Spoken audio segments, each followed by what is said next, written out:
Greetings, members, one and all of the Salivation Nation. I present to you the entire Queen's Beast collection in silver and gold. Let's explore!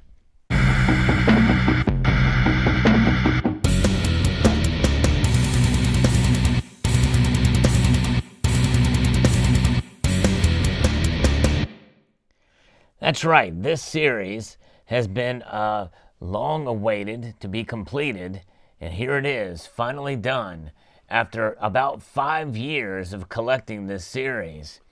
You know, it's special and amazing, and I think it was quite a successful series for the Royal Mint, for sure, to be able to accumulate British history as such, in this form.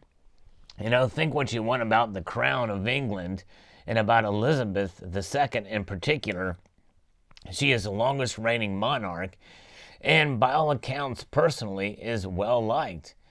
And she really has kept the monarchy really intact, and in a sense, kind of has regained some respect, considering many controversies and things that have occurred under her reign, that she was able to kind of keep in check for sure. But fascinating indeed, and certainly in this day and age, the idea of a monarchy is sort of outdated. But you know, she has kind of have kept it going, and has been a figure of history, and seen a lot in her life for sure. In her twilight years here, she is still able to do a lot of things in terms of keeping the image of the monarchy alive. And we also see through the Commonwealth of Nations as a residual, essentially, of the British Empire, her figure on many coins around the world through the Commonwealth Nations. You know, the Queen is the most minted figure on so many coins in world history. In other words, so many different coins, denominations of various different nations. In fact, if you add all those coins up, it probably still wouldn't equal the number of coins of Lincoln cents, which probably is the largest number of coins with the human figure on them. But make no mistake, Queen Elizabeth is the most widely minted figure on coins in U.S. or in world history ever, and probably ever will be, considering where we are going in terms of not only what could happen after she passes on, if the monarch will continue to be placed on coins around the Commonwealth nations, if that'll be a requirement, or what the future of the monarchy will be after she passes. So I think this is quite an important part of history that we're looking at here. And what better way to cap it off than with a series of coins that really give an example and showcase the history of the crown in the United Kingdom, as well as British history itself. So that's kind of what this series represents. And they're very well designed coins, I believe. And I think they have a common theme and a common look about them. We're going to talk a little bit about that, not necessarily get into the details of what the symbolism means of each animal per se, because, like I said, there's a lot of detail and information that can be derived from these particular pieces. So we may not necessarily cover all of that, but we're going to take a look at the designs and talk about the series itself and collectible bullion here too.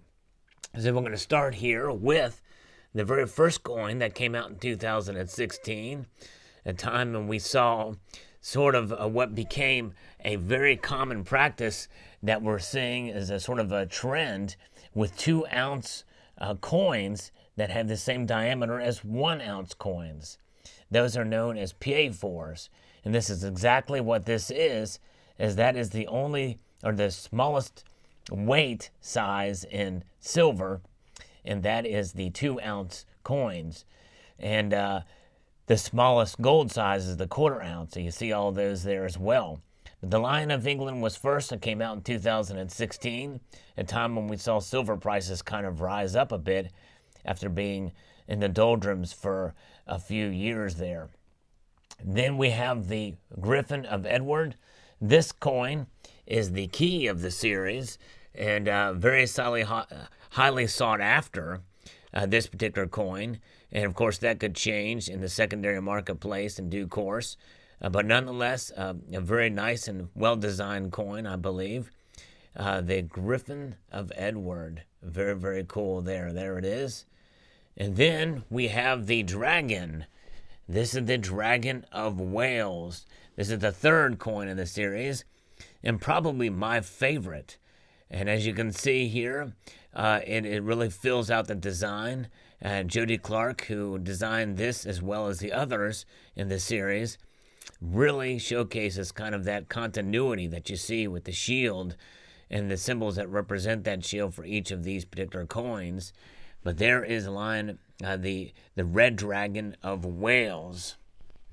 As we move forward here with the fourth coin, we have the Unicorn of Scotland. And there it is. Very, very nice. Showing the unicorn, and that is the first release of 2018, I believe, for this bullion series of these particular sizes. Unicorn of Scotland. Very, very nice. Another 2-ounce fine silver. Jody Clark designed that piece as well. Then we move ahead. We have got the Black Bull of Clarence, 2018. The second 2018.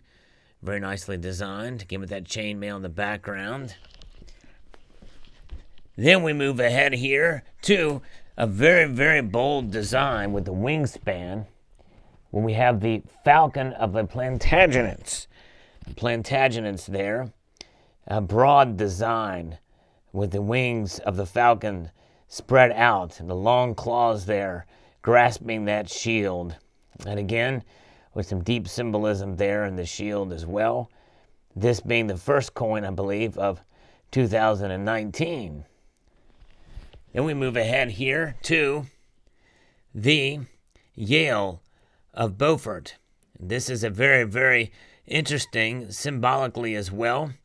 And I know those spots mean something that we see there with the Yale of Beaufort. And a very interesting, and some would say this is probably one of the uglier of the coins, but nonetheless, the Yale is a very interesting animal indeed, and showcasing it on a coin that Jody Clark has designed as well has been, some would say, probably a challenge, but it does show and pop there with a very fascinating and interesting designs. Then we have another a lion here. This is the White Lion of Mortimer, which was the first coin of 2020. Very, very nice indeed. There it is in all of its glory, with the chainmail in the background. As you move ahead to the next coin in the series here, we have got the White Horse of Hanover. That's right, the White Horse of Hanover. Quite a fascinating design that's, not too flashy. It's a horse there, sort of the same position.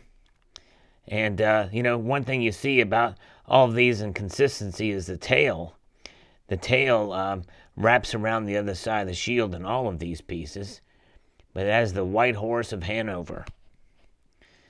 Then finally, we wrap up the series for 2021. We have the White Greyhound of Richmond. A lot of white animals here in the last part of the series here.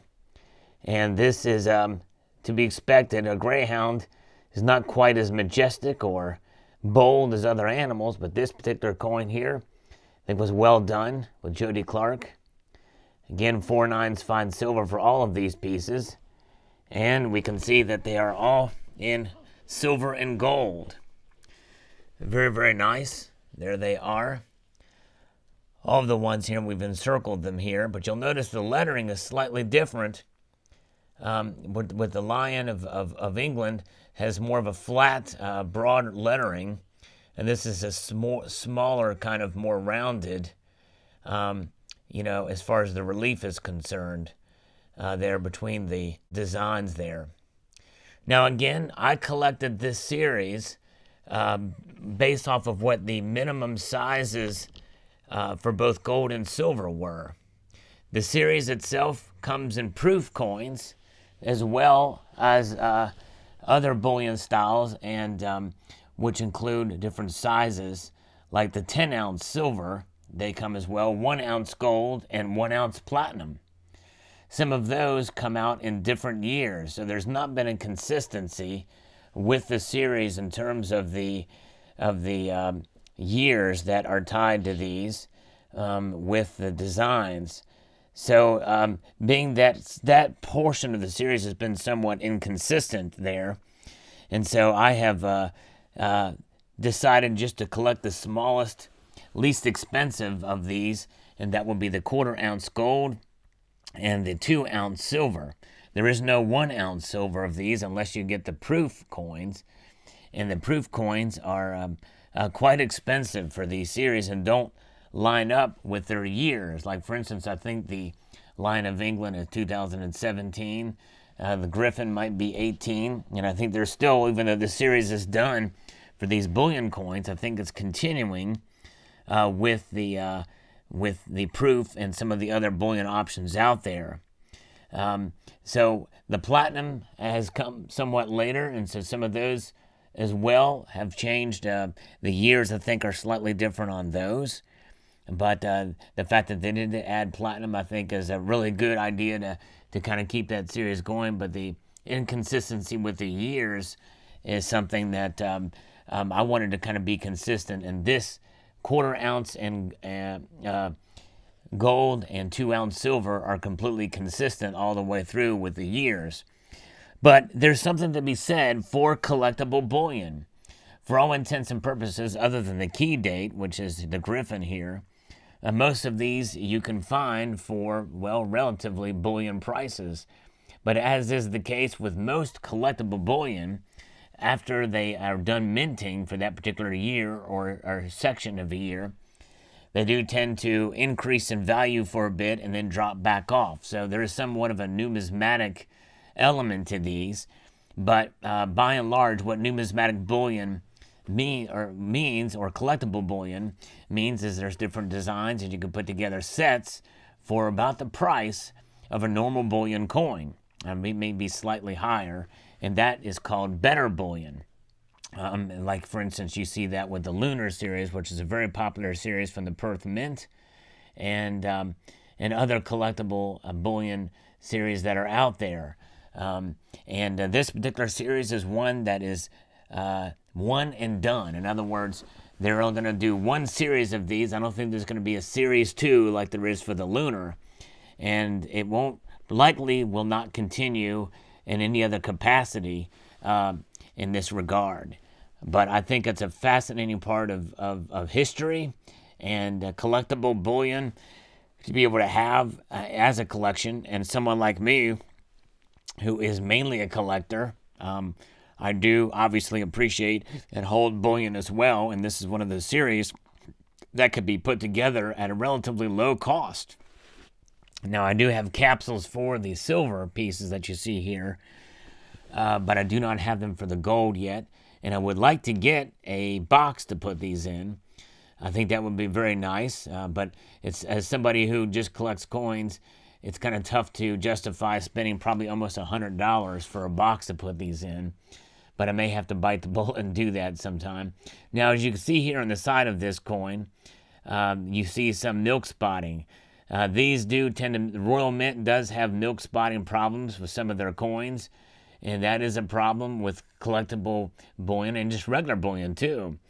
But typically they don't, luckily it's just on the edge of these that I see here, but that is a problem with the Royal Mint, and I'm hoping that they will correct that like the Royal Canadian Mint has done soon as well. So there you go. I hope you enjoyed this video of the full collection of the Queen's Beast coins. I'd like to extend a multitude of gratitude to you all for taking the time to watch, and encourage you to please rate, share, comment, and subscribe.